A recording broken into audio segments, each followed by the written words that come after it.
Muy buenas tardes para todos. Es un gusto saludarlos desde el equipo de investigaciones económicas, sectoriales y de mercado de Bancolombia. Y en esta tarde de hoy tenemos una actualización de nuestras proyecciones económicas. Recordar que esto es un ejercicio que hacemos de manera trimestral, en especial cuando amerita por los diferentes movimientos de coyuntura. Traer esta información de primera mano a quienes sabemos lo utilizan para planear sus estrategias, sus inversiones y también de cara a lo que nos depara para los próximos años. Y en esta oportunidad tenemos un formato un poco diferente, lo hemos programado para abordarlo en un lapso de 1 hora y 30 y estaré acompañada en la segunda parte de esta charla de dos personas que hemos traído también del equipo de Bancolombia para ayudarnos a completar la historia respecto a esas perspectivas fiscales, tanto desde el marco institucional, lo económico, por supuesto, y los impactos en los mercados. Sabemos que ha sido un inicio de año muy retador, volatilidad interna, mucha incertidumbre, un escalamiento en momentos en la guerra comercial, un posible cese al fuego en otra serie, digamos, de tensiones geopolíticas, pero si hay algo que prevalece en este 2025 es alto nivel de incertidumbre, claros, oscuros, y veremos en esta oportunidad cómo hay tanto viento a favor, especialmente lo que viene desde la demanda interna, pero también viento en contra en el entorno internacional. Y hablaré en la última parte de esta charla sobre las perspectivas fiscales. Pues muy bien, quisiera arrancar por decir que además tenemos lo que es viento cruzado. El viento cruzado es un viento que nos hace perder de alguna manera la estabilidad, no necesariamente nos va a hacer caernos de la bicicleta. Soy ciclista, así que imposible no hablar de lo que fue toda una aventura en San Andrés, montando bicicleta en medio de un ciclón, donde es muy característico alto nivel de viento, pero de una forma cruzada, donde si se aprovecha de manera certera, con firmeza en el manillar, se puede utilizar ese viento en contra a favor nuestro. Se puede aprovechar la dinámica de la economía actual en medio de grandes dificultades, retos fiscales, para allanar el camino para los años que vienen. Pero muy importante dar los mensajes claros, confianza, que logren que no perdamos esa estabilidad. Arranquemos por lo que son estos vientos en contra en el entorno internacional.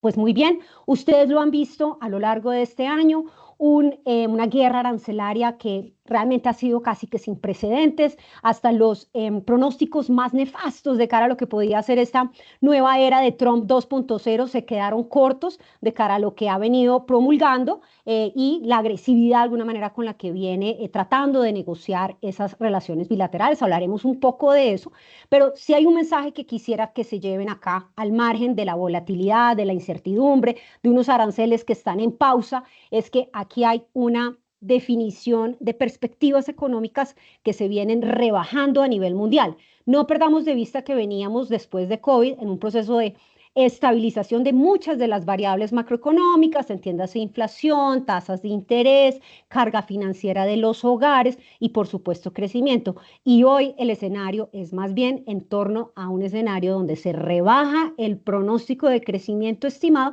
y aumentan las perspectivas de tasa de inflación. Miraremos esto realmente también cómo repercute a Colombia, pero aquí tenemos un ejemplo de lo que es la actualización más reciente por parte de diferentes analistas recopilados por Focus Economics, donde en ese naranja denotamos todos los países o regiones a las cuales se les está rebajando el crecimiento económico esperado. Entonces, para muchos de pronto los aranceles no están aún en firme, la guerra, digamos, está en negociaciones también entre Irán e Israel, ese cese al fuego posiblemente, pero aquí ya es claro que va a haber una afectación en la actividad económica para esa economía global. Para resaltar de alguna manera acá, salta a la vista Estados Unidos, que tendría un crecimiento estimado de 1.5% en este 2025. Este mismo número, un año atrás, se veía al orden del 2.5%. La economía estadounidense venía con una buena atracción desde su actividad económica, con una inflación que se venía lentamente encaminando hacia la meta y, oh sorpresa, tenemos ahora un mundo muy distinto donde realmente lo que prevalece es aún la incertidumbre. Miraremos cómo va a tomar unos meses más ver cómo esto se va realmente escalonando y cascadeando a todos los diferentes variables y indicadores para realmente también para resaltar economías como México, que por supuesto es uno de los grandes perdedores, o podría ser uno de los grandes perdedores, dado, digamos, el tono tan agresivo que tuvo, digamos, esos primeros anuncios en materia arancelaria, pero también tenemos otra serie, digamos, de regiones que en medio de tanta incertidumbre y volatilidad, pues pueden llegar a existir oportunidades por momentos, pero en esencia, recordemos que un escenario de desglobalización, de acuerdo al Fondo Monetario Internacional y pues las multilaterales y analistas, deja un escenario de menor crecimiento global. Entonces, eso como para no perder de vista. Muy bien, pasando a la siguiente, hablemos un poquito de lo que ha sido precisamente la volatilidad de los últimos meses, con un escalamiento muy importante el día de liberación. Estos son algunos de los indicadores de mercado que tendemos a seguir, mostrando esa alta volatilidad. De alguna manera, este es el electrocardiograma, no del ciclista enfrentando el viento cruzado, pero sí de los mercados que están tratando de entender qué va a pasar con los aranceles, si el dólar global va a perder su hegemonía, si los bonos del Tesoro americano, que tendían a ser esa, digamos, fuente de refugio, ya no lo es, y realmente aquí lo que tenemos es un escalamiento muy importante en ese día de liberación y nuevamente unos niveles un poco más bajos en días recientes. Podría uno decir, sin perjuicio de todo lo que pueda ocurrir, que ya sabemos, han ocurrido muchas cosas en este 2025, pero yo creo que podemos decir que estamos en un ambiente de desescalamiento del tono en la guerra comercial. No obstante, no ha terminado, no obstante, todavía no están en firme muchos de los aranceles anunciados, y realmente creo que es un escenario donde hay que irlo incorporando los diferentes indicadores y la toma de decisiones. Pero lo más importante para resaltar acá es que la volatilidad nunca es favorable para la toma de decisiones de mercado, y eso tiene a muchos inversionistas quietos, mirando oportunidades, mirando buenos puntos de entrada, pero también está frenando la actividad económica en Estados Unidos, o creemos que así lo pueda llegar a reflejar más adelante algunos de los números.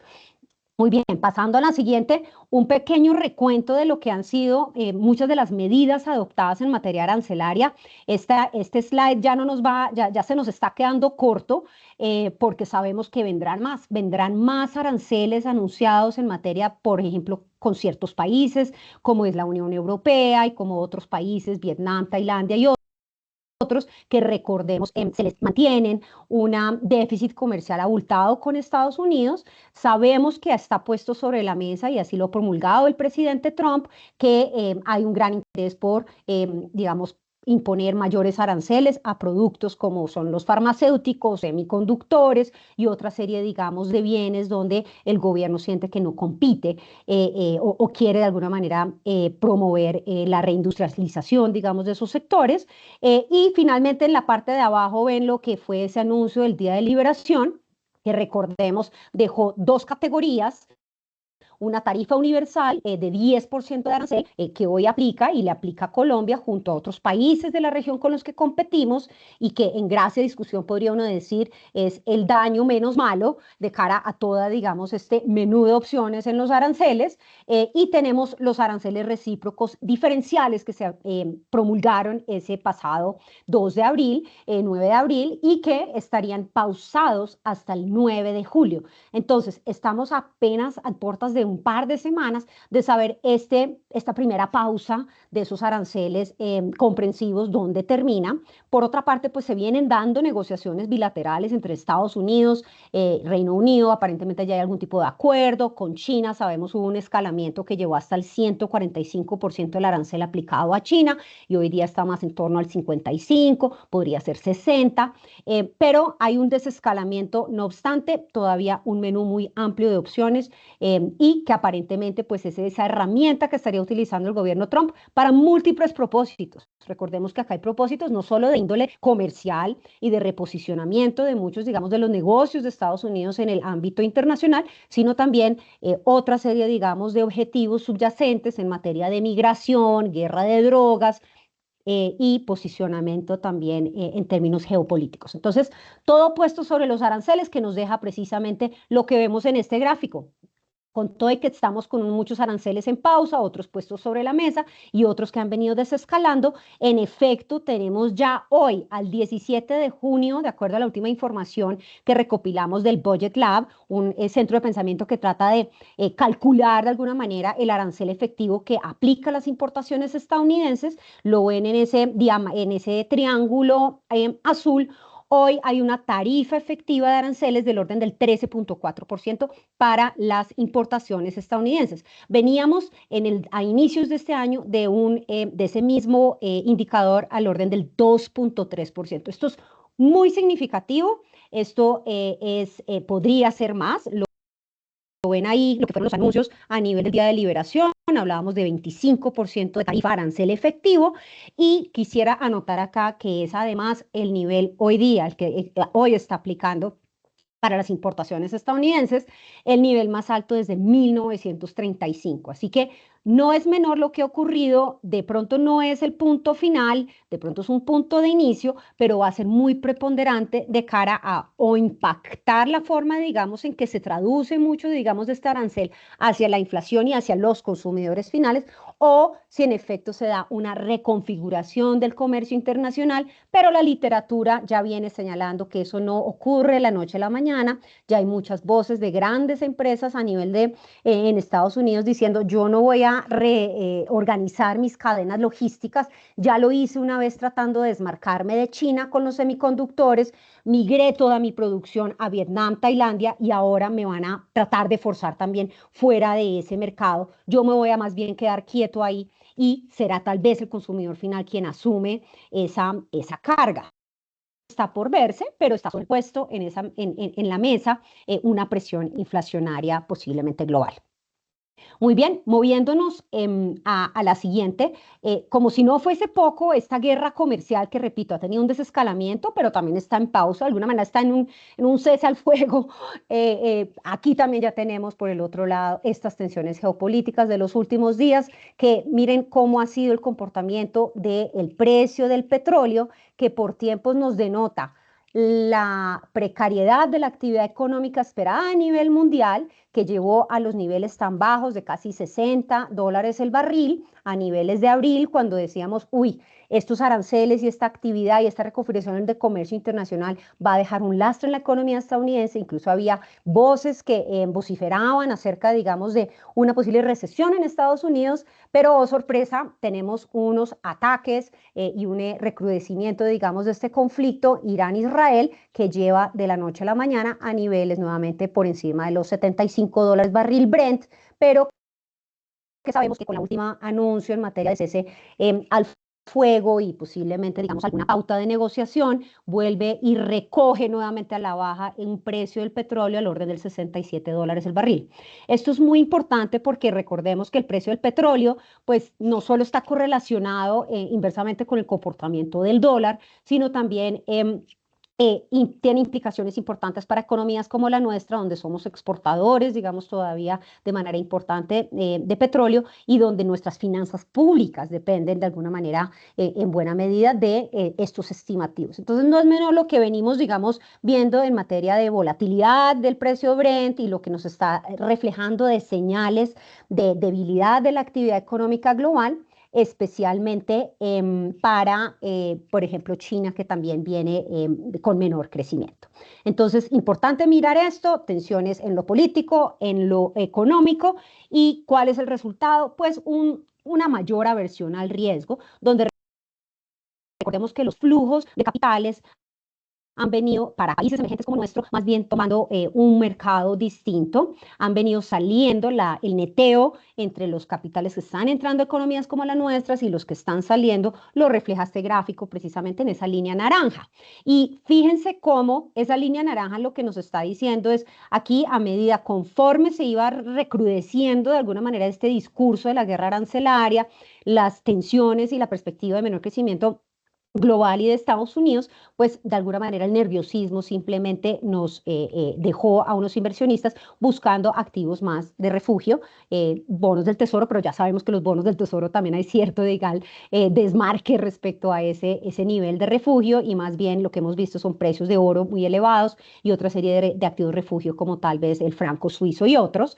Entonces, fíjense cómo esa línea naranja se parece mucho más a la de un comportamiento de un año de COVID, donde realmente el mundo entero estaba en unos niveles de incertidumbre, aversión al riesgo y pues realmente sin saber cómo navegarlo, y no nos estamos pareciendo tanto a lo que fue el 2024 en esa línea amarilla, donde por momentos la reducción de tasas de la Fed o la perspectiva de ello daba pie a que había capitales entrando en las economías y que conforme de alguna manera se iban aplacando esas perspectivas, pues subía y bajaba un comportamiento en el promedio un poco más neutral. Entonces, esto es muy importante porque denota precisamente la aversión al riesgo. Y yo sé que todos de ustedes se están preguntando en este momento, pero bueno, y entonces lo que me están diciendo acá es que los capitales han salido de nuestros países y acá lo que estamos viendo es que hay un interés inmenso del offshore por entrar a los activos colombianos y tenemos una tasa de cambio que nuevamente se acerca a los 4.000 y yo les voy a contestar muy rápidamente qué es lo que está pasando con la tasa de cambio y las tasas de los TES. Se los vamos a contar en la última parte de esta charla con los expertos en mercados. No, mentira, no le voy a poner esa tarea a ellos, pero vamos a tratar de hablar un poquito qué es lo que viene ocurriendo. Muy bien, pasemos a la siguiente y hablemos un poquito sobre lo que los datos duros nos están diciendo hoy día de la economía estadounidense y decir que en el primer trimestre todavía no sabemos mucho. Sabemos que hubo un montón de importaciones a Estados Unidos, lo ven en esa barra negativa en verde, donde denota la diferencia entre lo que se exportó y lo que se importó, y lo que simplemente se hizo acá fue un abastecimiento de muchos de los productos, buques de carga repletos pues de electrónicos y partes para tratar de anticipar la entrada en vigencia de los aranceles. Entonces acá hay una lección muy profunda y es la incertidumbre hace que la gente se comporte de una manera extraña, incluidos los datos. Los datos se están comportando de una manera muy extraña y eso también tiene las autoridades un poco inquietas sobre cómo, cuándo saber si realmente esto se va a repercutir sobre menor actividad económica, menor inflación y cómo actuar también con tasas de interés. Será tal vez el segundo trimestre de este año y definitivamente la segunda mitad será mucho más tangible lo que pueda estar pasando en los datos duros. Por ahora los datos blandos que denotan un poco más el sentimiento de los consumidores, la volatilidad, la incertidumbre, pues sí denotan mucho, digamos, que apunta a un nerviosismo que podría repercutir en menor actividad económica. Falta ver que eso se traduzca. Miremos acá, por ejemplo, qué está ocurriendo con la inflación. Y lo cierto es que la inflación, acá hay una gran expectativa que puede haber un aumento en la inflación por cuenta de los aranceles impuestos, pero también hay quienes piensan que, uno, si se trata de una única vez, un aumento en el arancel, en teoría la autoridad monetaria no debería estar como cambiando su senda de política monetaria para enfrentar ese golpe de única vez. Pero hay quienes dicen que detrás de esto hay una cadena de efectos, hay unas expectativas de inflación mayor y que más bien puede ser un tema un poco más desde la demanda, razón por la cual la Reserva Federal sí tendría que actuar. La Reserva Federal ha puesto muy sobre la mesa en sus últimas comunicaciones que no puede ignorar lo que pueda estar pasando como resultado de los anuncios en materia de política arancelaria y que por supuesto lo tiene en la mira. Pero vemos acá también cómo esos anuncios se traducen en una Reserva Federal que en su última decisión mantuvo sus tasas de interés, mantuvo su señal de cautela y prudencia, algo que vamos a ver va a ser muy común también en muchos otros bancos centrales, incluido el nuestro, acá en Colombia. Pero para resaltar que la Reserva Federal en su última comunicación dio indicios pues, de una rebaja en la expectativa de crecimiento para la economía estadounidense. Ya está incorporando de alguna manera eso que vengo mencionando.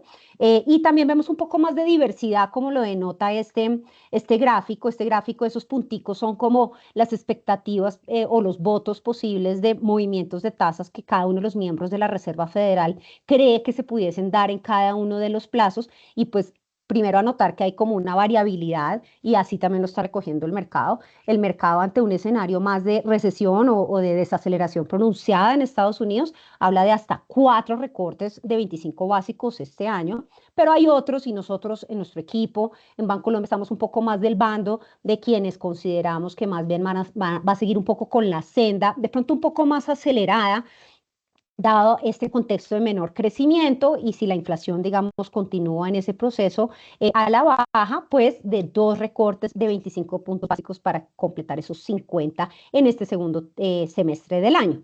Falta mucho por ver, hay mucho nivel de incertidumbre, pero el mercado ha estado increíblemente volátil, moviéndose desde un escenario de desaceleración hasta que va a requerir muchos recortes, hasta uno un poquito más de pilas que viene la inflación y entonces la reserva no se va a poder mover con tanta agilidad. Entonces, es ahí como el mensaje de donde nosotros vamos y por supuesto, si el Banco Central de afuera es el líder de alguna manera que tenemos en Estados Unidos en esta materia, en materia de liquidez global, está enfrentando estos retos, pues localmente, como lo veremos en la segunda parte, también lo estamos viviendo. Muy bien. Pasando entonces a lo que tal vez es el mensaje final de este primero sección de contexto internacional. Veníamos de varios años de tener una sincronización monetaria muy pronunciada.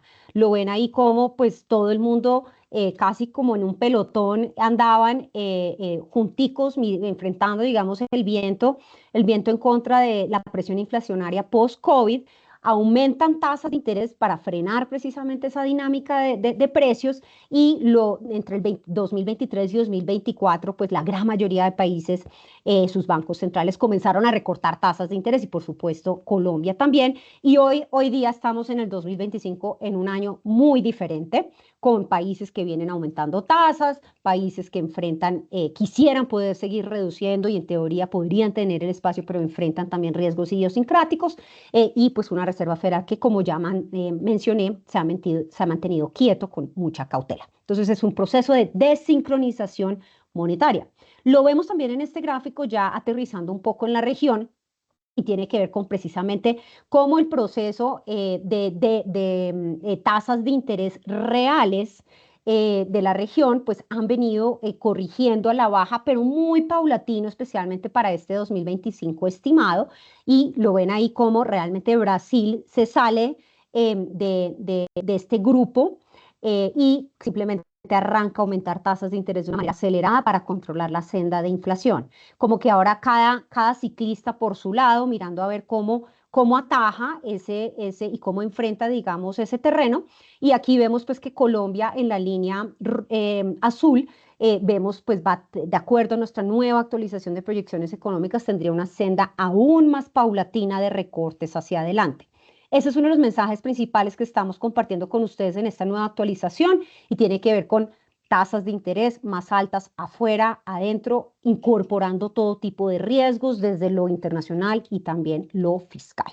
Muy bien, pero no solo traigo, digamos, viento en contra y como malas noticias en el frente internacional, quisiera realmente resaltar lo que vemos con gran optimismo y positivismo, y es el viento de cola que nos trae la demanda interna y la resiliencia de los hogares.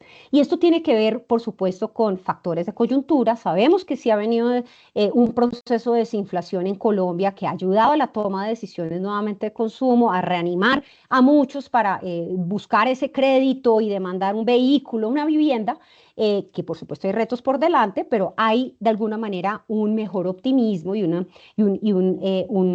como una resiliencia de alguna manera desde los hogares que viene también desde los ingresos de los mismos.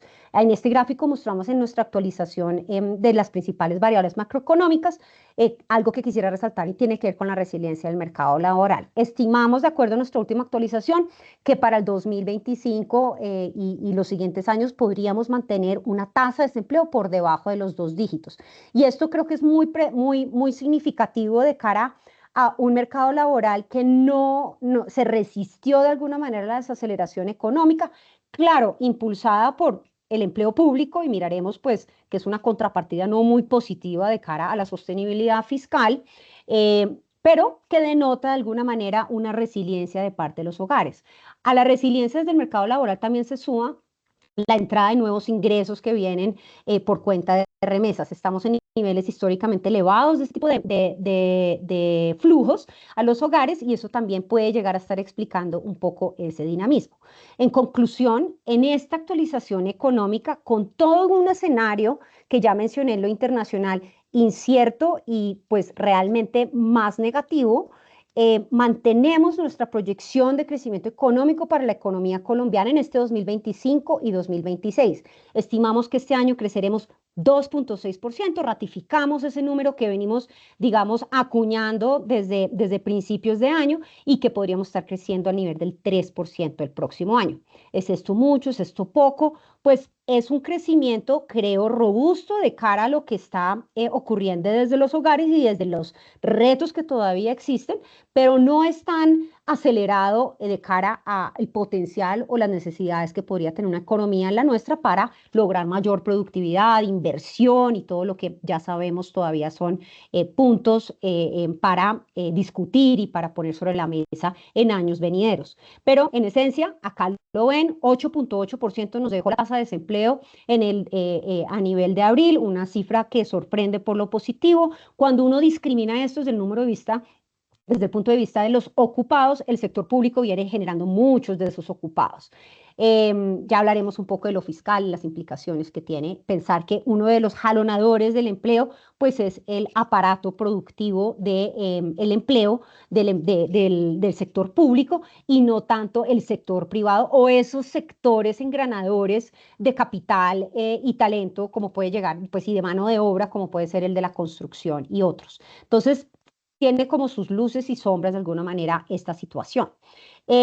Pero también quisiera acá denotar que si bien hemos actualizado al alza nuestro pronóstico de inflación de 4,4 que teníamos anteriormente en marzo a nivel de 5,1% en esta actualización de junio. Esto es significativo y recoge varios fenómenos. Lo primero que pues ya venimos anotando y nuestro 4,4 anterior recogía el efecto de indexación producto de anclar muchos, digamos, de los rubros que hoy tiene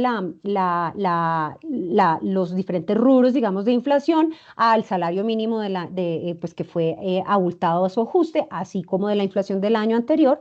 Realmente hemos visto un efecto de indexación bastante pronunciado en los primeros 4 meses del año, razón por la cual ya con lo recorrido en el año en materia de inflación, vemos bastante persistente estar en torno a ese nivel del 5,1. Es un número que se ha vuelto recurrente mes a mes, donde vemos la inflación 5,2.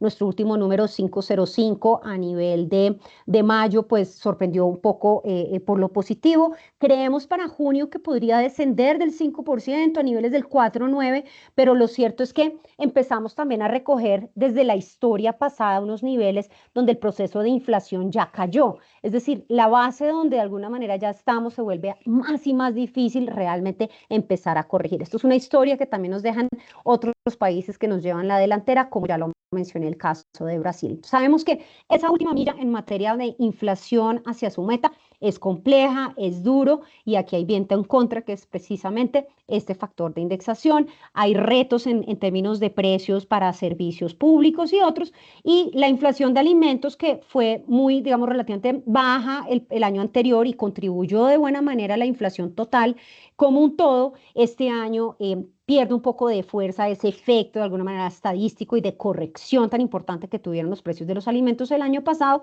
Y bueno, acá siempre tenemos retos en lo climático y en los bloqueos que tienden también a frenar y obstaculizar algunos, digamos, de esos ajustes en materia de precios a la baja. Entonces, bastante significativo nuestro ajuste en materia de inflación, pero no estamos muy distantes de la visión, repito, tanto internacional de lo que viene ocurriendo, así como también en lo local, de acuerdo a otras autoridades, incluida el mismo Banco de la República. Sería el quinto año consecutivo que el Banco de la República falla su meta y tenemos para el 2026 un pronóstico de 3,9, es decir, dentro del rango alto de la meta. Ojalá se den las cosas y más bien acelere un poco más a la baja el próximo año, pero repito, ahí están puestos nuevamente un salario mínimo que se podría ajustar, como se ha hecho en años anteriores, bastante más por encima de la inflación del año pasado, generando este lastre hacia adelante. Muy bien, y pues con inflación revisada al alza, pues tenemos tasas de interés revisadas al alza. Estábamos muy esperanzados del proceso de recortes de tasas que venía realizando de manera más consistente el año pasado el Banco de la República y que este año tuvo pues varias sesiones, digamos, de pausa, más recientemente una decisión, digamos, unánime de reducir en 25 puntos básicos, pero estimamos que esa decisión más bien va a estar un poco más frenada en la siguiente reunión de esta semana, por cuenta no solo de todo lo que he venido mencionando en términos de inflación, así la inflación del último mes se haya comportado un poco mejor, sino también el frente fiscal, que por supuesto abarcaremos en la última parte de esta charla. El frente fiscal lo tiene ahí en la mente el Banco de la República. El deterioro en la percepción de riesgo podría afectar la tasa de cambio. No lo ha hecho como tal vez uno podría creer y eso repercute otra vez sobre inflación. Eso puede ser algo que de pronto no esté preocupando tanto al Banco de la República el comportamiento que ha tenido la tasa de cambio en este momento, pero sí preocupa definitivamente desde la visión de sostenibilidad hacia adelante y de presión a muchos, digamos, de los pues, activos del país. Entonces, ese es como el escenario en materia de tasas que estimamos sean muchos menos recortes en el 2025, pero sí habrá recortes. Creemos que es una tendencia que de pronto pueda consolidarse también conforme algo de esta incertidumbre internacional y local se vaya, digamos, apaciguando o incorporando y descontando dentro de la perspectiva misma de inflación hacia adelante. Muy bien. Quisiera resaltar acá que recordemos que hay otras tasas de interés de mercado. No solo miramos la tasa de interés de política monetaria, recordemos que esa es como la más relevante de cara a la señal de mercado y con la que muchos, digamos, de las instituciones, grandes instituciones o movimientos se pueden, digamos, estar fondeando, pero no son las únicas.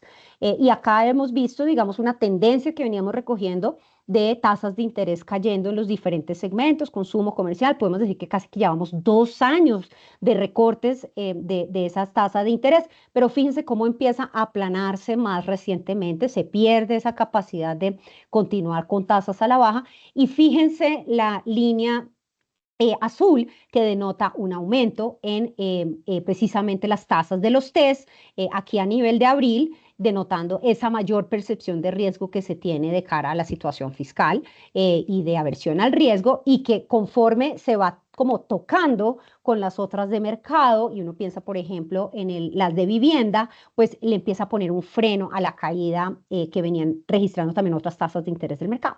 Entonces, poco más de lateralidad de alguna manera en la expectativa de otras tasas de mercado, pues con las implicaciones que eso tendría para las variables de sector financiero y de actividad económica. Precisamente en la dinámica del crédito tenemos este realmente es un impulsor que vamos viendo con buenos ojos, especialmente desde finales del 2024.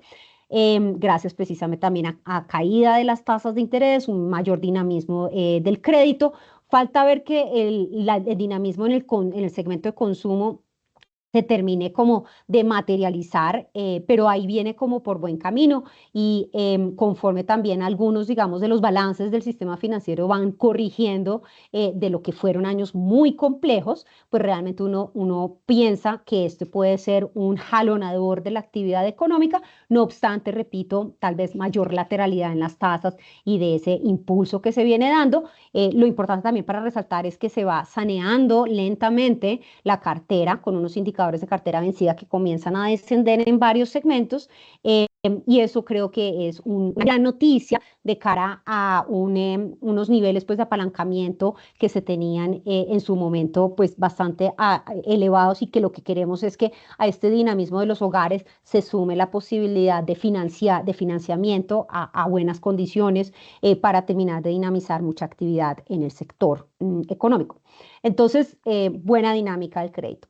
Demanda interna. Este se ha convertido de alguna manera el consumo de los hogares en el salvavidas de la recuperación económica. Aquí como voy a acelerar un poco en aras de tiempo para poder también conversar sobre lo fiscal con nuestros invitados especiales, pero para resaltar que desde el punto de vista de ventas minoristas, hemos notado en esas barras negras que ven a la derecha un aumento muy importante en todo tipo de bienes. Anteriormente estaba muy concentrado en bienes esenciales, bienes básicos y un mayor dinamismo por ese lado. Hoy día eso se suma a bienes durables, que sabemos hay una actividad muy importante en lo que tiene que ver con movilidad, vehículos, motos y también otra serie, digamos, de electrónicos. Entonces, bienes durables y semidurables, es decir, estamos consumiendo y estamos buscando cómo nuevamente satisfacer esa demanda que tal vez estaba postrada. mostrar. En actividad económica, recordar que nuestro Nowcast es como el termómetro de nuestra economía basada en la transaccionalidad que recogemos desde la información de Bancolombia. Nos arrojó a nivel de mayo-junio un nivel de 2.5% en el último trimestre. Esto es consistente con un crecimiento estimado para este año del 2.6%. Y para resaltar, pues que acá hay como dos motores que hemos venido hablando, el sector privado y el sector público. El del sector privado cada vez está aportando lentamente más, engranando mejor, digamos, su aporte en la actividad económica, y que el del sector público, que estimábamos debía corregir a la baja para tratar, digamos, de sanear un poquito su comportamiento y atenerse al cumplimiento de la regla fiscal, pues ya sabemos que no habrá tal cumplimiento de la regla fiscal y que más bien podría llegar a seguir siendo un motor de crecimiento. Entonces, pues de ancho y largo tiene esa mirada. Y para resaltar acá en nuestra nueva actualización de proyecciones, unos pequeños ajustes que hemos realizado a las proyecciones para algunos de los sectores. Creíamos anteriormente que el sector de entretenimiento no iba a ser capaz de seguir creciendo a estos ritmos del 8%, 10% que venía de años anteriores, pero lo cierto es que un crecimiento del 15% a nivel del primer trimestre este año, pues nos deja un poco boquiabiertos de cara a la resiliencia que tiene este sector. Ahí hay de todo, ustedes saben, conciertos, eventos deportivos, todo tipo, digamos, de consumo experiencial, y también apuestas online. Hemos revisado al alza porque realmente estimamos pues que ese 8% se mantiene muy sólido este año. Lastimosamente, pues no creemos que necesariamente genera toda la inversión que puedan ganar otra serie de sectores, razón por la cual pues necesitamos que otros sectores líderes en demanda de mano de obra y construcción de edificaciones, etcétera, pues se apunte nuevamente también a seguir jalando el crecimiento. El sector de la construcción todavía lo vemos bastante rezagado, más impulsado desde el punto de vista de lo que comprenden las obras civiles, pero realmente los datos en materia de iniciaciones de edificaciones no son tan positivos de cara a las expectativas que tal vez se tenía para este importante sector. El comercio, lo ven ahí en el CITAC, tiene un comportamiento positivo para este año del 2025 en torno al 4%, el comercio muy jalonado con lo que ya he mencionado en consumo. Y el sector del agro, que tuvo un extraordinario 2024, pues sabemos sigue dando buenos resultados en el 2025, pero que es difícil de alguna manera mantener esos niveles porque antes venían de una base muy baja, pero sigue sorprendiendo con buen dinamismo. Muy bien.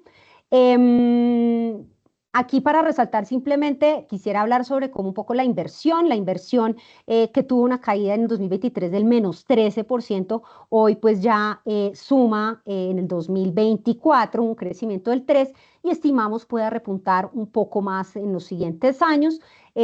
Faltará ver cómo las variables macroeconómicas siguen contribuyendo a este dinamismo, así como el optimismo y la confianza de toma de decisiones que hasta el momento habían estado tal vez muy pasmadas, pero ahí hay un dinamismo, sabemos, desde los territorios y desde las obras civiles que se vienen adelantando en ciudades como Bogotá, Cali, Medellín. Pasemos a la siguiente. Bueno, y para terminar, acá hablar un poco de lo que consideramos es el viento cruzado. Es un viento que nos desestabiliza, nos implica un esfuerzo importante en muchos frentes. Hay unas señales que donde el mercado de alguna manera ha entendido un poco las dificultades que existen desde los ingresos y desde los gastos, un sinceramiento, hablaremos un poquito sobre eso en las cuentas presentadas por el marco fiscal de mediano plazo de hace un par de semanas, pero en esencia, en el como gran espectro de cosas, pues llevamos como incorporando en esta narrativa muchos años de esfuerzo por cumplimiento de la regla fiscal. Y eso nos ha dejado un lastre que ya lo reflejan muchos de los activos acá propios, a los activos financieros. Acá vemos cómo la percepción de riesgo país tuvo una ampliación bastante importante en la línea amarilla. Este es como lo que se paga si en el caso de alguna manera que la economía colombiana hiciera default versus otros, es decir, es qué tan buen pago de alguna manera pudiera hacer las economías con sus bonos soberanos. Y en esta oportunidad ven cómo la línea amarilla no solo se amplía respecto a ese promedio de países similares a Colombia, esa línea negra, una brecha que se amplía de manera muy importante post pandemia, pero que tal vez donde más se amplía es a niveles del 2022-23 y hoy día mantiene un spread bastante significativo y detrás de eso ven ligeramente una sombra gris donde de alguna manera es el rango de otros países quitando a Colombia. Y ya estamos por encima de otros países comportándose de alguna manera denotando esa mayor spread y ese mayor, digamos, sensación de riesgo respecto a Colombia. Desde el punto de vista de las tasas de los TES, y dejaré para que nuestros invitados desde la visión de mercado nos ayuden a explicar este gráfico, pero aquí solo quisiera como anotar que ha pasado algo como curioso, sí se vienen, digamos, incorporando ese mayor riesgo de la situación fiscal. Por algunos momentos, pero ha venido corrigiendo curiosamente en las últimas semanas. Incluso lo ven en la barra naranja, esto es cómo caen los puntos básicos una vez se conoce el marco fiscal de mediano plazo y lo que ha ocurrido en los últimos días con la corrección de los TES. Lo dejo ahí para que nos ayuden a entender qué es lo que viene pasando. Si el marco fiscal de mediano plazo nos trajo más confianza, si el habernos quitado de alguna manera las cadenas de la regla fiscal nos deja en una mejor situación de cara a lo que piensan los inversionistas. Yo les voy a contestar esa pregunta desde el ámbito de la sostenibilidad fiscal y la respuesta es no. Bueno, y en tasa de cambio también la dejaré para la versión de mercado, pero ustedes bien han logrado ver cómo el mercado pues ha resistido, ha sido unos puntos de entrada interesantes, tasas de interés diferenciales interesantes que han permitido sostener la tasa de cambio a niveles de 4.000. De todas maneras, anotar acá la importante volatilidad. En los últimos meses, pues hemos tenido casi que desde unos máximos más o menos 500 pesos arriba y abajo, pues eso es bastante significativo dada la historia reciente. Nosotros desde nuestro equipo de investigaciones económicas nos toca la terriblísima y difícil tarea de pronosticar la tasa de cambio. Y aquí lo que tratamos de hacer es incorporar un poco más como una visión de mediano plazo. Lo tienen en el gráfico a la derecha.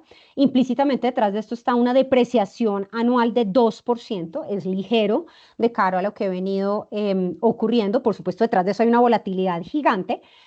Pero estimamos pues más o menos que a niveles de cierre de este año podríamos estar rondando en torno a los 4.250, que yo creo que también recoge el escenario donde buena parte de lo fiscal está comprensivo, digamos, en este escenario. En lo fiscal, tenemos un marco fiscal de mediano plazo que nos dejó un rompimiento de la regla fiscal hasta por 3 años. Dejaré que nuestros invitados nos profundicen sobre qué significa eso y por qué eso se puede hacer y cuándo se ha hecho.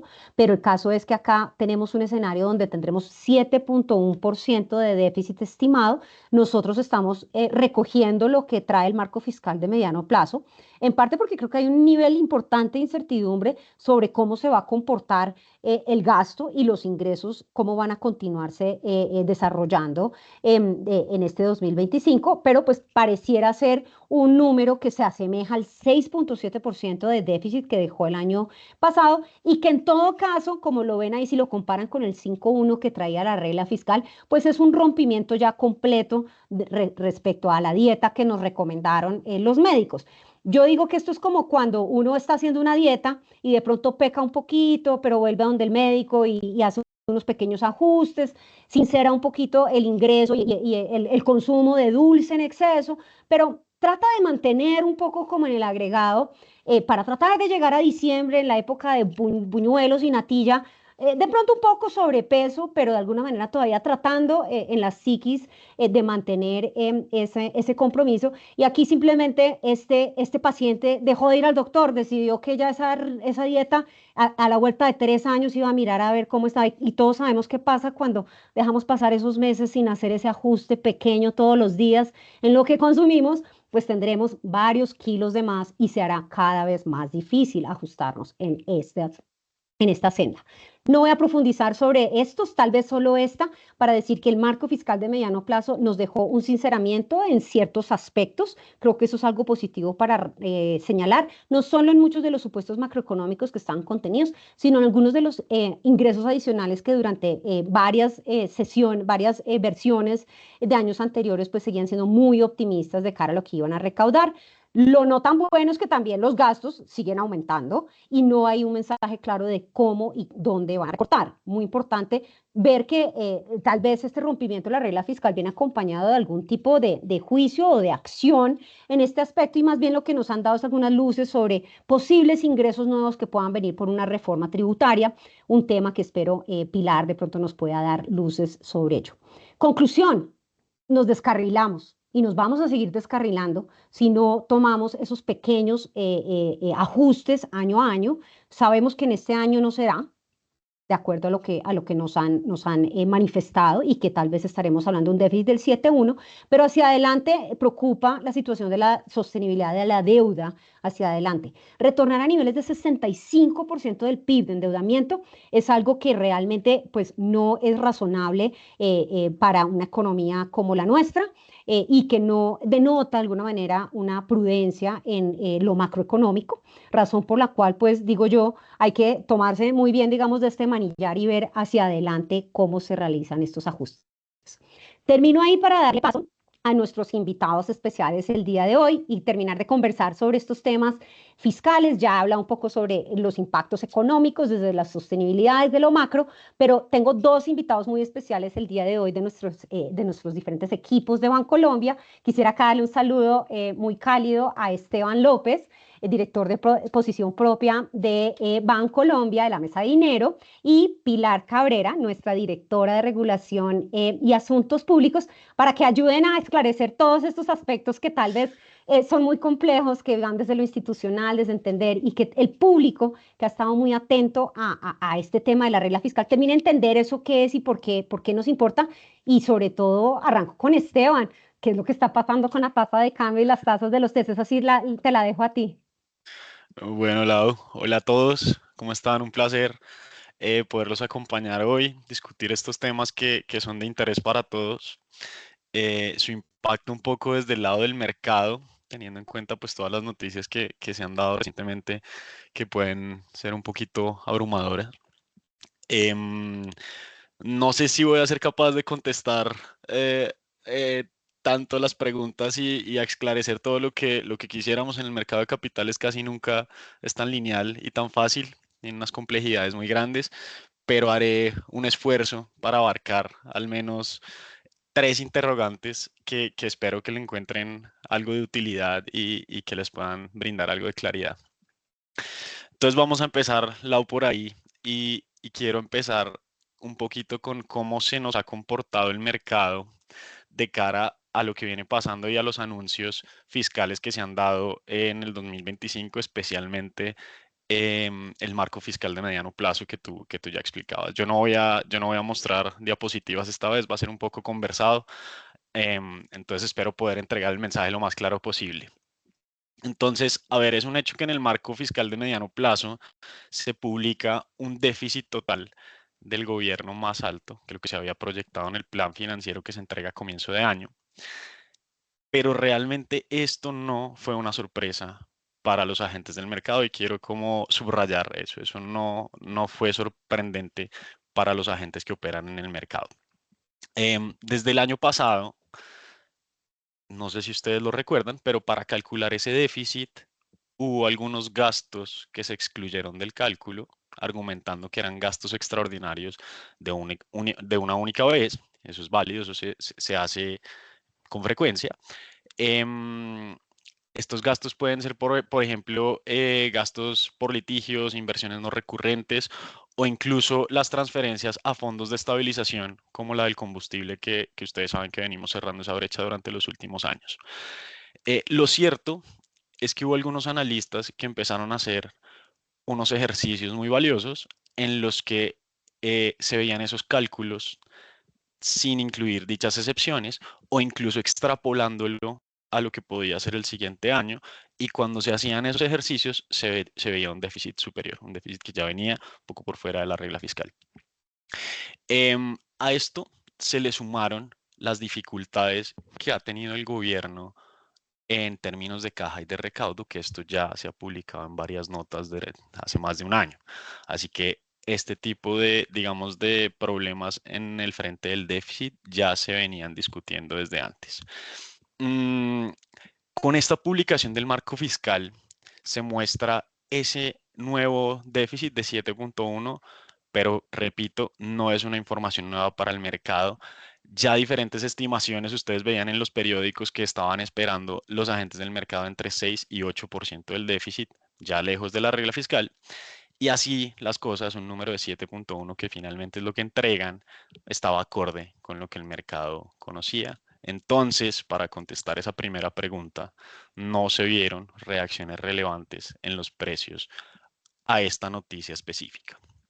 Es más, la mostraba algunas valorizaciones en los test después de eso, o sea, la semana pasada, que es difícil de atribuirlo a algo, pero por ejemplo una nota que publicó Morgan Stanley decía que a lo larga esto da unas cifras un poco más realistas, los deja más tranquilos como tener esa transparencia y tener esa realidad. Y además se le sumó, la semana pasada hubo un muy buen desempeño de la renta fija a nivel global. Entonces yo creo que puede ser una mezcla de las dos cosas, de esclarecer un poco o de alguna manera sincerar el dato. Además de unos vientos de cola, en este caso para la renta fija global, que permitió que los test tuvieran una semana muy buena, como tú lo mencionabas antes. Pero entonces, varios nos hemos preguntado hacia adelante y es pues algo que nos hemos preguntado y es, bueno, si estamos enfrentando estos retos en el entorno nacional y en el entorno internacional, retos de esta envergadura, ¿por qué los precios de los activos se han mantenido resilientes? Especialmente la tasa de cambio, que obviamente es la variable que a todos nos interesa. Entonces voy a intentar empezar haciendo una abstracción del dólar, intentando ver el dólar no desde la óptica del dólar peso, que es lo que estamos acostumbrados, sino de una manera más general. Entonces el dólar tiene algunas formas de analizarlo. En el mercado una práctica recurrente es mirar el índice de XY, que lo que hace es medir el valor del dólar a través del promedio con sus principales tasas de cambio a nivel global. Entonces no enfocarlo solo cómo es esa dinámica dólar-peso, sino dólar versus todas las demás. Si uno ve ese índice, el dólar este año ha perdido 11% en promedio frente a las demás monedas del mundo. Y esto, de nuevo, volvemos como al campo de la percepción a ver qué es lo que ha generado la devaluación del dólar, pero hay un conjunto de razones grandes, pero hay bastante consenso en que las principales son el deterioro fiscal de Estados Unidos. Recordemos que Moody's rebajó la calificación crediticia recientemente, argumentando déficits persistentes, aumento en el costo de la deuda, entre otras cosas. Y a esto se ha sumado que en esta ocasión de incertidumbre, estos vientos cruzados que Lau ya mencionaba, no ha hecho las veces de activo refugio como lo ha hecho en otras ocasiones. Al contrario, se ha visto es venta de dólar a nivel global en esta situación. Ese es un tema casi de otro espacio, pero es algo muy importante. Viendo el dólar desde una óptica no frente al peso, sino a nivel global, el dólar ha tenido, la regla este año ha sido una devaluación del dólar. Dicho esto, volviendo a Colombia, en lo que va del año, el peso le ha ganado terreno al dólar, más o menos un 7%. Recordemos que arrancó por allá por 4.400, hoy estamos debajo de 4.100. Esto ha sido un buen comportamiento en términos absolutos, pero si nos hubiéramos comportado exactamente con el real brasilero, la hacía comparaciones con el real brasilero, yo también voy a abusar un poco de esta comparación. Es un país que nos queda cómodo porque, además de ser vecino, de tener una canasta exportadora relativamente parecida, cafetero, petrolero, con algunos retos fiscales similares, lo voy a usar bastante, entonces de entrada les digo, pero el caso es que si nos hubiéramos comportado exactamente como el real brasilero, el peso en este momento debería estar valiendo algo cercano a los 3.870, es decir, unos 200 pesos por debajo. Pero si nos hubiéramos comportado como alguna moneda fuerte, yo sé que esto es un poco ambicioso, pero como el euro, estaríamos por niveles de 3.780. ¿Qué quiere decir esto? ¿O esto qué nos deja? Pues nos deja la evidencia de que le hemos ganado terreno al dólar, pero hemos perdido terreno con otras monedas del planeta que nos siguen cogiendo un poco de terreno. Entonces hemos tenido la suerte que el dólar ha perdido más valor que el peso durante el 2025 y pues esto no es habitual y por eso no estamos acostumbrados a hacer estas comparaciones de manera desagregada, no solo contra el dólar, sino de pronto frente a alguna otra moneda. Mm, Hay otra variable que nos ayuda a aislar cómo han evolucionado los riesgos. En la presentación la he mostrado esos CDS contra la canasta de los latinoamericanos y cómo en algún momento simplemente nos despegamos y nunca nos volvimos a meter a ese grupo. Y yo quería hacer un ejemplo muy concreto de nuevo con Brasil. Y es que hace un año, para que ustedes tengan un orden de magnitud, comprar esos seguros eh, que lo respaldan a uno en caso de un impago de la deuda soberana del gobierno, en este caso en dólares, valía 170, 170 puntos básicos. Hoy vale 224. Lau ya lo mencionaba antes, perdón. Entonces hemos tenido más o menos un aumento de 50 puntos básicos en esa prima. Pero hay algo más interesante. Brasil y Colombia a comienzo del 2025 tenían estos seguros exactamente al mismo precio. Exactamente los mismos 170 más o menos. Hoy el de Brasil vale 150 y el de Colombia vale 224. Entonces, fíjense cómo en lo que va del año, este mercado de CDS o de seguros contra impago nos ha venido castigando de manera muy concreta, o por lo menos nos ha dejado o ha reflejado esa vulnerabilidad justo ahí. Hay otra forma de desagregar esta evolución del mercado y es ver los bonos nuestros, no solo los TES que ya los hablábamos, sino los bonos en dólares, en la moneda fuerte. Porque cuando nos comparamos con otros países en estas curvas de rendimientos en dólares, le quitamos de alguna manera el ruido de la moneda, le quitamos de alguna manera el riesgo inflacionario intrínseco de cada país. Y cuando ustedes ven esos bonos en moneda extranjera, en el caso de Chile, de Brasil y de México, han tenido valorizaciones en este año entre el 2 y el 4%, mientras que en Colombia nos hemos desvalorizado 1%, que si uno de nuevo vuelve a ver el activo como absoluto, pues una desvalorización del 1% no es algo como muy alarmante.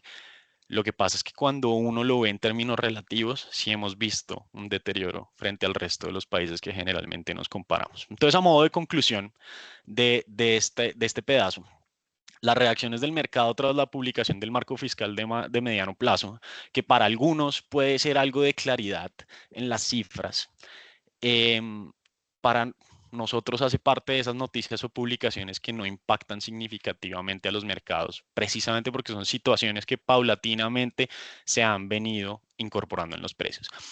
Algunas de las que les mencioné arriba son formas en las que el mercado ha reflejado estas vulnerabilidades y los retos fiscales que enfrenta el gobierno en este momento.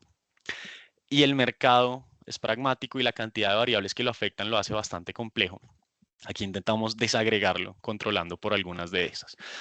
Entonces se podría decir en este caso que los vientos de cola que hemos tenido, en especial en el frente del dólar, siempre son bienvenidos. Lo importante es tener esa capacidad de aislarlos, hacer un análisis, por si llega el momento en que dejen de soplar, tengamos algo de claridad de las posibles cosas que podemos enfrentar ahí.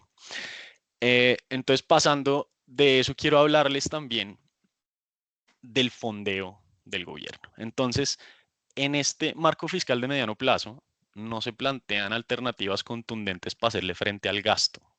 Lo que sí se menciona de manera muy clara es cuáles son las formas en las que se va a fondear ese déficit. Entonces, quiero explicar aquí muy resumido cómo planea el gobierno cubrir ese déficit que pasa de 5,1 a 7,1, o sea, 2 puntos del PIB, que mal contados son 39 billones. Entonces, vamos a hacerlo en 3 rubros diferentes. El primero, van a emitir más TES. En este caso son 12 billones adicionales de TES en las subastas tradicionales a través de los creadores de mercado. Esto entra entonces como rubro de endeudamiento interno. En segundo lugar, va a haber 2 billones, este es un monto menor de los 39,2, en deuda externa. Esto lo hacen a través de emisión de bonos y lo hacen también a través de líneas de crédito que tienen con bancos comerciales. Y finalmente, tal vez esta es la más importante, van a fondear 24 billones a través de unas operaciones que ellos llaman operaciones de tesorería, que a su vez se dividen en 3 fuentes.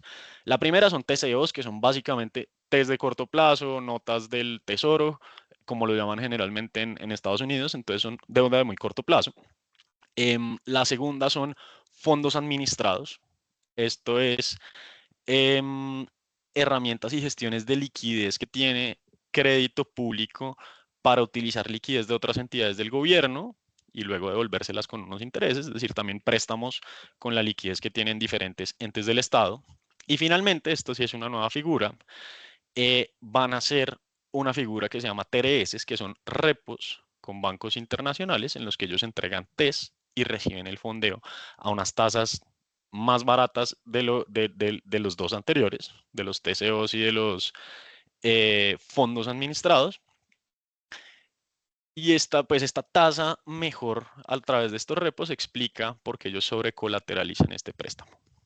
Entonces, aquí hay algo relevante, según mencionó el director de crédito público, el objetivo de esta figura es armar un buffer de liquidez en el que se van a comprar unos TES y ganarse el spread entre esa inversión en los TES y la tasa de fondeo que se tiene, que es un poco menor. Entonces, así las cosas. Lo que sí es cierto acá es que va a haber un déficit mayor que se cubrirá con mayor deuda. En el documento lo muestran, la deuda va a pasar del 60% del PIB al 64% del PIB. Y pues estas operaciones adicionales de deuda ya están teniendo algún impacto en los mercados, especialmente los precios de los TCOs, que son estos test de corto plazo, los inversionistas ya se ha visto a través de los precios que están exigiendo unos rendimientos más altos o una prima adicional al fondeo del Banco de la República, que es algo que generalmente está anclado ahí. Entonces voy a cerrar esa parte del fondeo y de las figuras que están planteando para hacerle frente a ese déficit.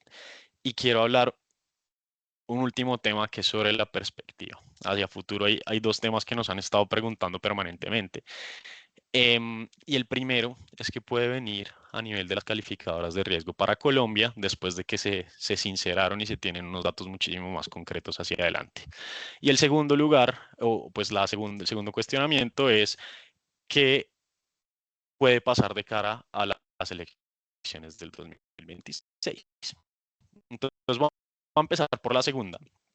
Y o si no, la historia puede concluir que los mercados tienden a tener mejor desempeño con los gobiernos ortodoxos que tienen un apego muy fuerte a la regla fiscal y proponen alternativas para aliviar el gasto. Sin embargo, aquí es muy importante decir, en el caso de Colombia, independientemente del gobierno que le toque entre el 26 y el 30, el reto fiscal al que se enfrenta es un reto estructural. Solamente se va a poder resolver con medidas estructurales y de largo aliento.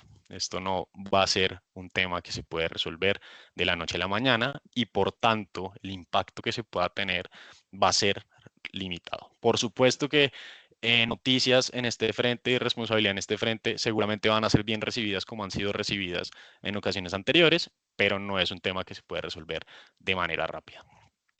Por el lado de las calificadoras, quiero mencionar que estas tienen un rol en el que hacen unas revisiones periódicas o cuando alguna situación lo amerita, pero tienden a tener reacciones lentas, a diferencia del mercado de capitales, que reaccionan inmediatamente con la información nueva. Y aquí vale la pena hacer 2 diferenciaciones. A nosotros en Colombia nos califican por la deuda que emitimos en dólares y por la deuda que emitimos en pesos. Entonces, por la deuda que emitimos en dólares, ya en este momento no somos grado de inversión, es decir, no hay un riesgo al que debamos pararle muchas bolas, no hay preocupación para que nos rebajen nuevamente o que haya inversionistas que a raíz de una rebaja tengan alguna limitante para invertir en Colombia. En la deuda en pesos, sí estamos calificados como grado de inversión.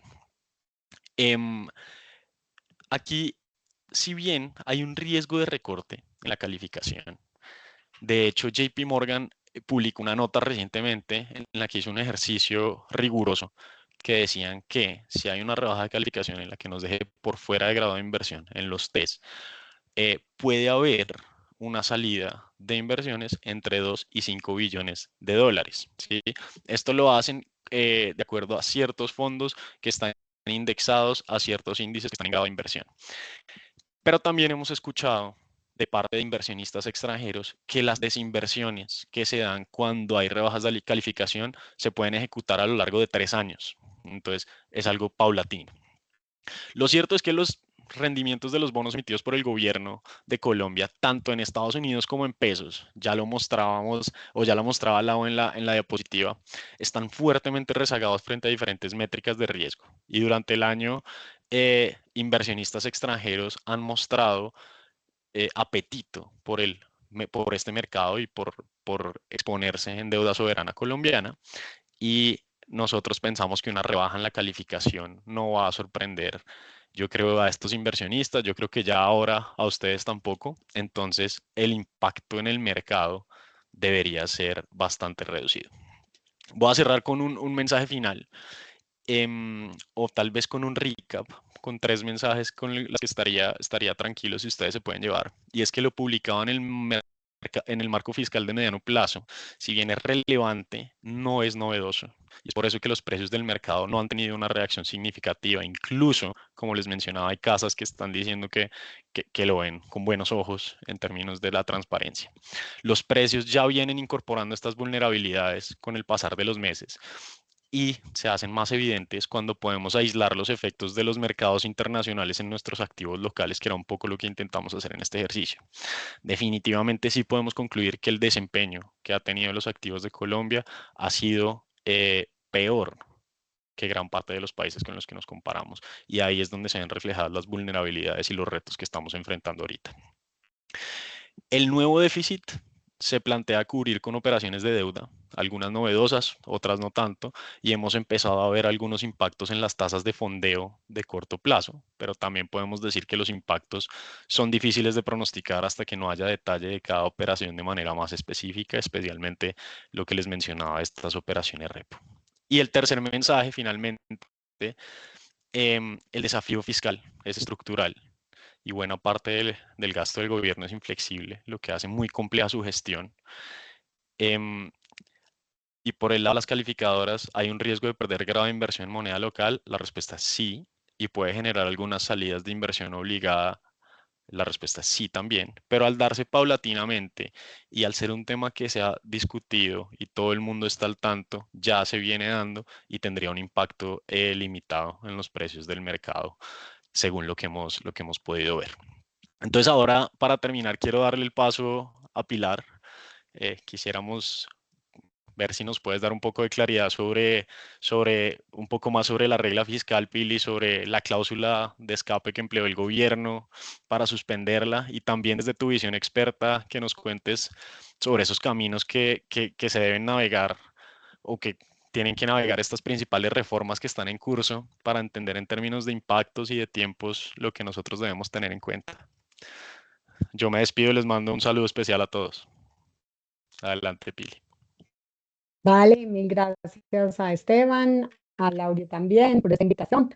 Vamos a tratar de que esta intervención no parezca tan jurídica, pero definitivamente la invitación es a contarles un poquito sobre la institucionalidad de la regla fiscal, de la cláusula de escape y de lo que puede venir a futuro con esa institucionalidad que se ha creado digamos, sobre la regla fiscal. Entonces, lo primero es que aquí Laura y Esteban han hablado de un concepto que es muy importante, que es el concepto de sostenibilidad fiscal.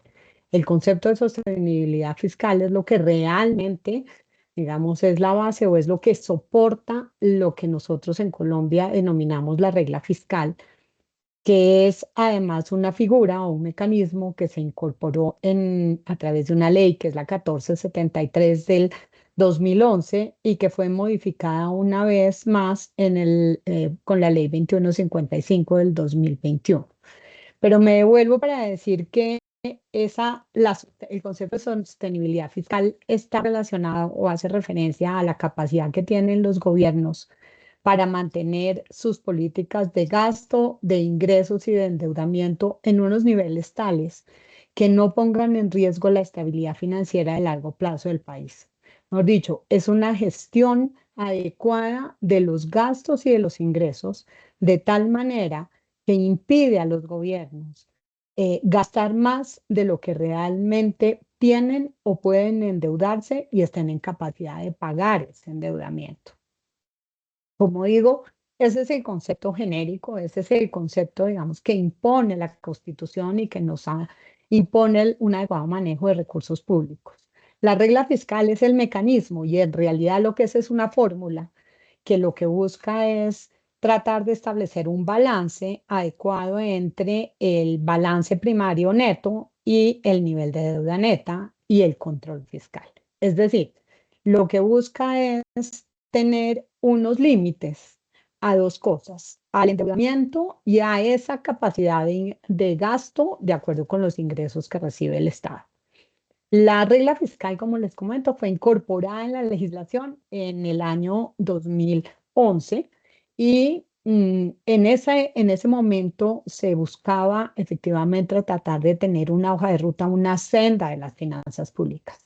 Esa senda de las finanzas públicas ha tenido un manejo relativamente ortodoxo o respetuoso que se ha visto interrumpido en dos oportunidades. Ahora vamos a ver que tal vez en tres, pero en la primera vez fue la ruptura de la regla fiscal o la suspensión de la regla fiscal a través de la aplicación de la cláusula de escape en el año 2020 cuando nos enfrentamos a la pandemia. En ese momento se consideró que habían circunstancias extraordinarias que podían generar un efecto en la macroeconomía del país y en ese orden de ideas se soportó, se argumentó y se pudo, digamos, suspender digamos, como esta tarea o este mecanismo, estas reglas de juego a partir de las cuales el endeudamiento de la nación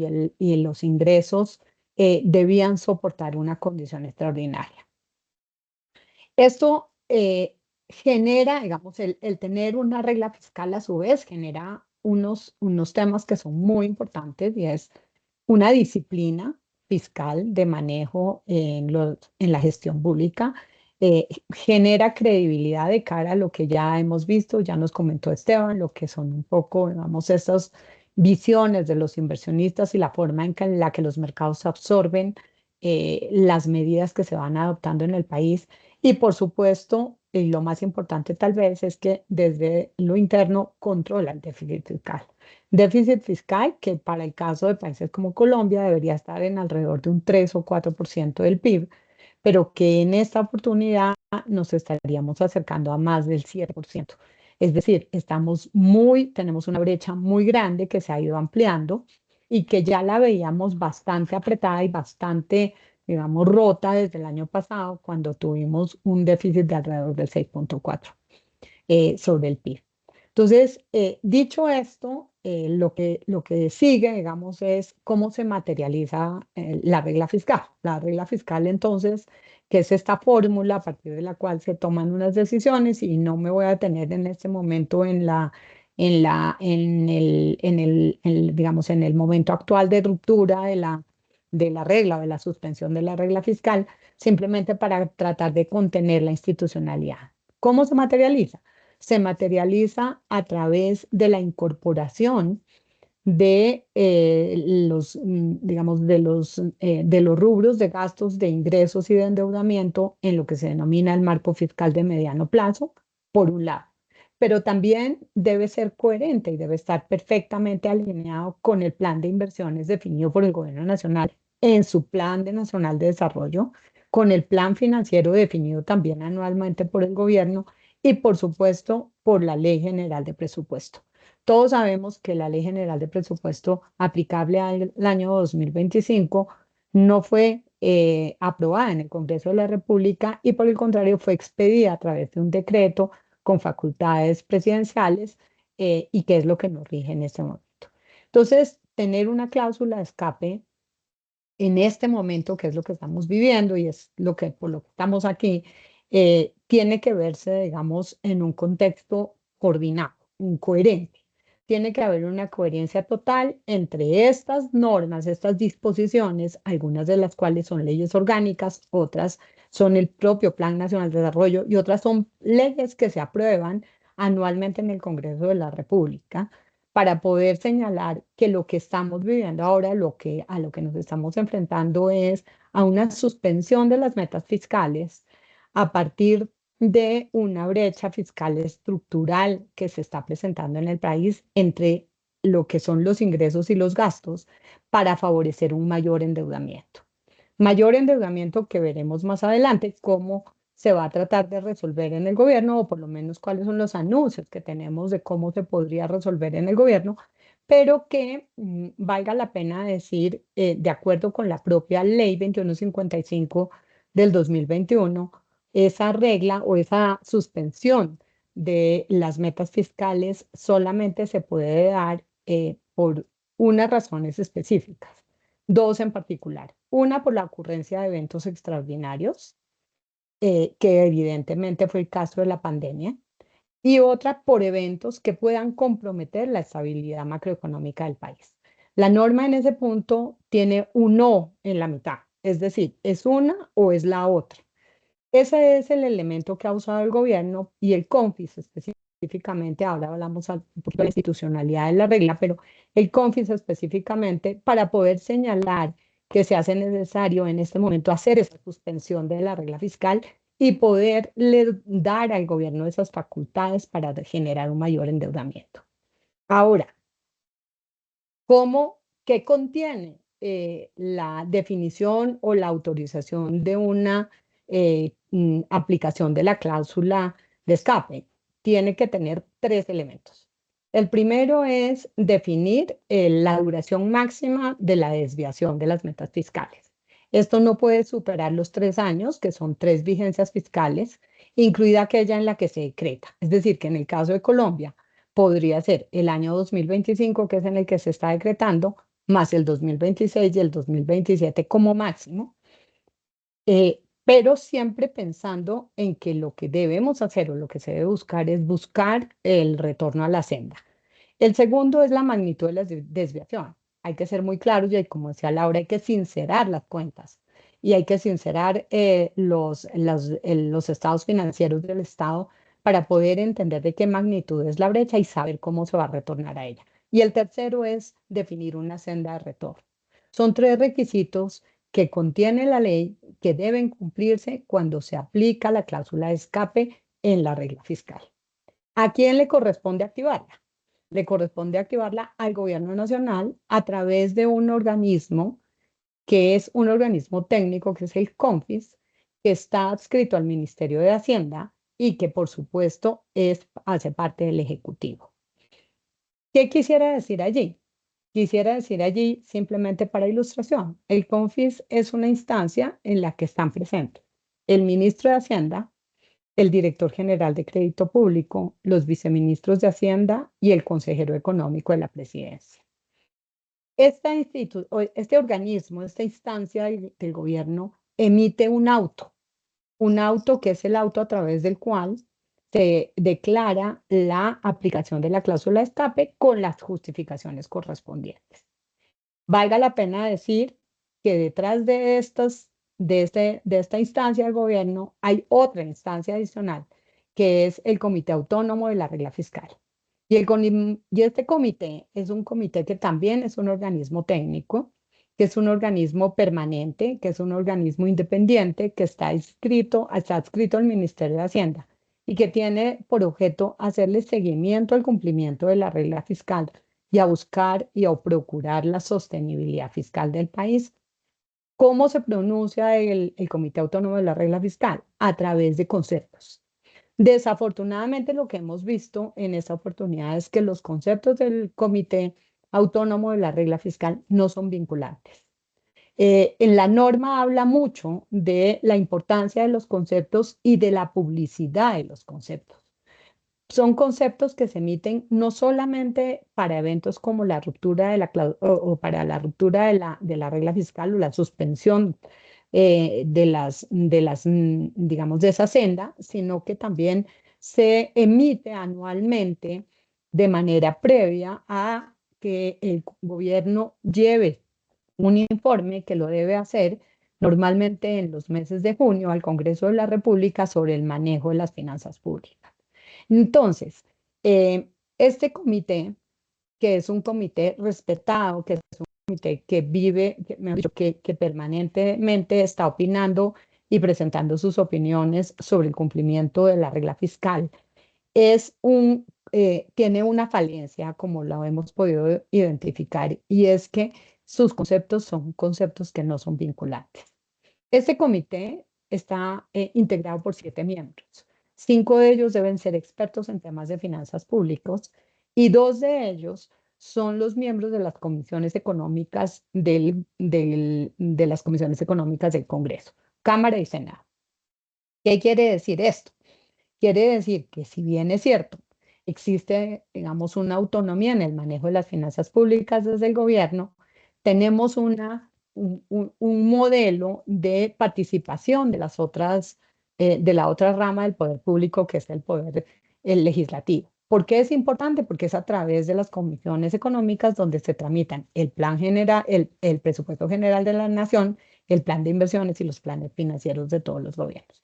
Entonces, tener esa posibilidad, pero tenerla un poquito sin dientes, es lo que hoy en día muchos analistas están poniendo sobre la mesa para decir, ¿será que a esa institucionalidad que se veía tan bonita le hace falta algo de herramientas para que esos conceptos por lo menos sean vinculantes, o en el evento de que haya una emisión de un concepto de estos, el gobierno tenga que presentar unos argumentos adicionales, probablemente ante el Congreso de la República, que como vemos sería como la instancia llamada a poder hacerle un contrapeso al gobierno? Eso nos queda debiendo, nos queda como lección de esta institucionalidad. Ahora, qué más tenemos en el tema de la cláusula de escape, o más bien del CONFIS? Que siendo esta una instancia que está adscrita al Ministerio de Hacienda y cuyo concepto se emite a través de un acto administrativo, hablando del CONFIS, es importante que esa valoración de la actuación de los funcionarios que están allí sentados pueda ser revisada también de cara a las leyes que rigen las funciones de los empleados públicos, de los empleados del gobierno nacional. ¿Qué se ha señalado en este año para generar la aplicación de esa cláusula de escape? Se ha señalado que existen unas presiones en el nivel del gasto público que impiden tener una capacidad de generación de ingresos lo suficientemente fuerte para poder, digamos, cubrir los huecos fiscales. Para eso, entonces, ¿qué debe seguir? Seguramente, y ya lo han hecho algunos analistas, probablemente habrían acciones judiciales. Hay quienes dicen que no hay control, que no existe ningún argumento, ningún elemento, ninguna acción jurídica para poder, digamos, rebatir las decisiones tomadas por el CONFIS, pero lo que nos dicen otros analistas es sí pueden existir unas disposiciones que se han visto violadas en virtud de estos actos administrativos. La primera de ellas es una violación a la Ley Orgánica del Presupuesto que obliga al gobierno a hacer estimaciones reales. Laura, Esteban han hecho algunas menciones sobre un poco los maquillajes que ha recibido la regla fiscal en los años anteriores y que por supuesto ha habido incluso una subestimación de ingresos. Dicho esto, podríamos encontrarnos con unas demandas contra el acto administrativo del CONFIS que estableció la aplicación de la cláusula de escape para el año 2025. Pero además existiría la posibilidad de tener acciones disciplinarias contra esos funcionarios del CONFIS. ¿Qué va a pasar?